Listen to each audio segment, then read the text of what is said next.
সবাই যদি ব্যবসা করি তাহলে চাকরি করবে কে? এই ধরনের প্রশ্ন কিন্তু আমরা অনেকেই করি, আমি নিজেও শুনি। তো এই প্রশ্নটা শোনার পরে আমি ভাবি আসলে আমরা কি অ্যাকচুয়াল সিনারিওটা বুঝতে পেরেছি? আমরা কি এই যে বিষয়টা বোঝার চেষ্টা করেছি অথবা নাকি আমরা ভয় পাচ্ছি? দেখুন, আমি কিন্তু বলছি না যে সবাইকেই ব্যবসা করা উচিত। বরং যত বেশি সংখ্যক মানুষ ব্যবসায়ী হবে বা উদ্যোক্তা হবে তখন কি ঘটবে?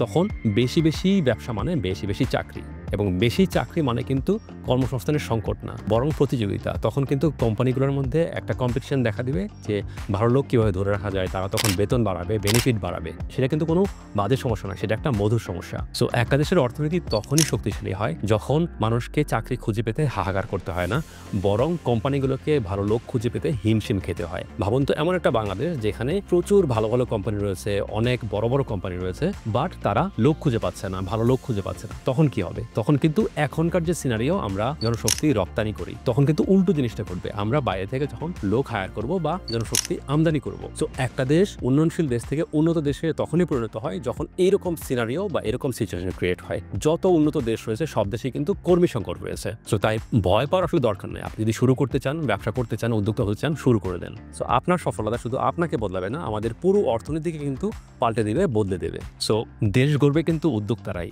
সো আপনি শুরু করেছেন কিনা বা শুরু করতে পারছেন না কেন সেটা আমাদেরকে জানান। সো দেখা হচ্ছে পরের ভিডিওতে। Thank you.